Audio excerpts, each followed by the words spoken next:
Hello, dear friends. Eastwind is in touch. Not long ago, it became known that the Projecto 985 nuclear submarine Belgorod entered factory. Sea trials for the first time in the White Sea. Previously, a source close to the military department reported that the special-purpose submarine, after completing state tests and transferring it to the Russian Navy, will serve in the Pacific Ocean. Belgorod is currently considered the longest submarine in the world. The length of the nuclear-powered ship is more than 180 meters. This is 11 meters more than the largest nuclear submarine Typhoon and 12 meters more than the American Ohio-class submarine cruiser. The domestic submarine can rightfully be called one of the most ambitious projects in Russian shipbuilding. How much does the fleet need it today? After all, the Navy, although belated, began to receive multi-purpose nuclear submarines Yeltsin and strategic missile carriers Belgorod. This and not only briefly. Let's talk today. After all, it will also have various robotic complexes with elements of artificial intelligence on board.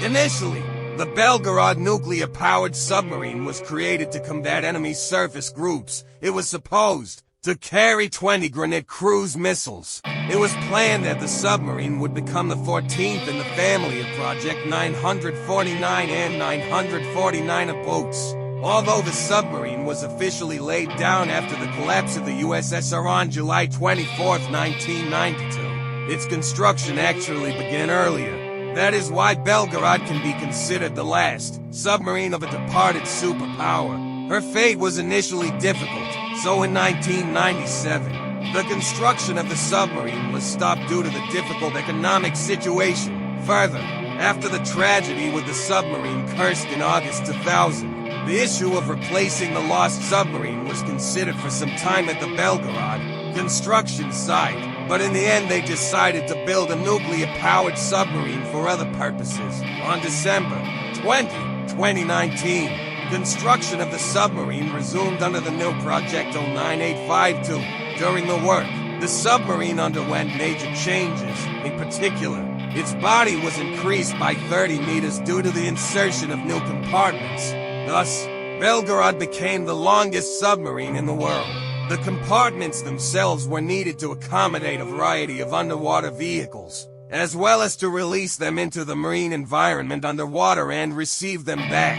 The process of developing new weapon systems turned out to be slow. For example, those systems whose appearance in 2018 Vladimir Putin spoke about in his address to the Federal Assembly took decades to create, and one can understand why at the beginning of 2000 a decision was made to use Belgorod as a carrier of various promising underwater systems, including combat ones. As you know, the nuclear submarine Belgorod will become the first full-time carrier of a new strategic deterrent weapon, namely the Poseidon torpedo. In fact, without the use of a doomsday weapon, it can be used to launch a retaliatory nuclear strike on the territory of a potential enemy.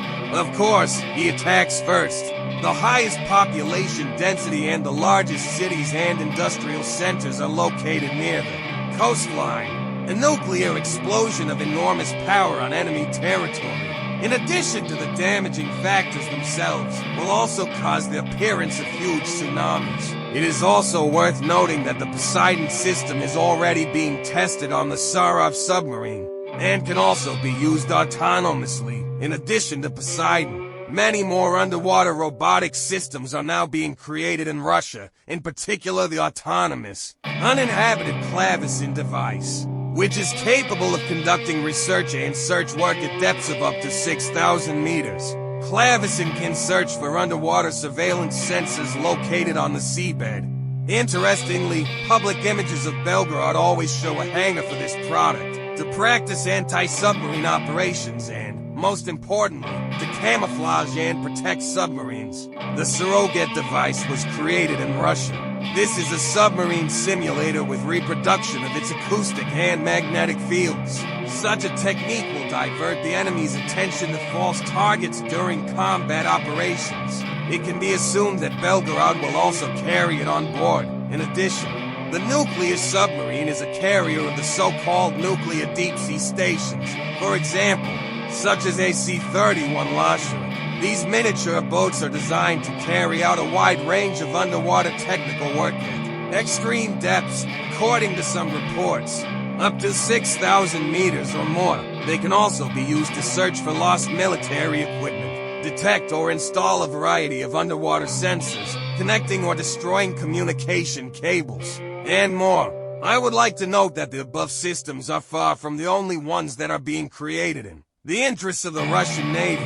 It is worth mentioning the Skype nuclear deep-sea project, which is also being successfully implemented and, for obvious reasons, is classified top secret. It is also known that a coastal base for Poseidon nuclear underwater robots is currently being completed, which will be ready by 2022. By this time, it is planned to complete the construction of infrastructure for servicing and storing the strategic deterrent weapons, as you know. Creating a base in advance will extend the service life of this equipment. After all, the products for which the base is now being built, these are high-tech robotic systems, and maintaining them in constant working condition is not so easy, especially considering that this is a doomsday weapon. According to the former commander of the submarine, Captain First Rank Igor Kernin, mistakes of the Soviet period led to the fact that aircraft carriers and other large ships could not berth at unprepared bases and more. They were forced to stay on the roadstead and provide themselves with electricity.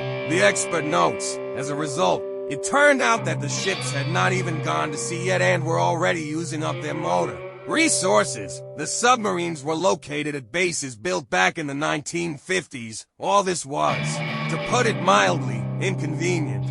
Creating infrastructure in advance will significantly solve many problems. Speaking of the cruiser, Belgorod, thanks to a wide range of underwater vehicles and robots and various systems, during combat operations will provide control over vast sea areas and will minimize losses of warships and submarines, and it will provide the opportunity for guaranteed destruction of both the enemy as combat assets and his territory.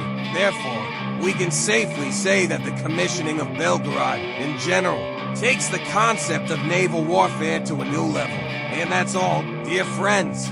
Eastwind was with you. Stay healthy and strong. Don't forget to subscribe to my channel. Good luck.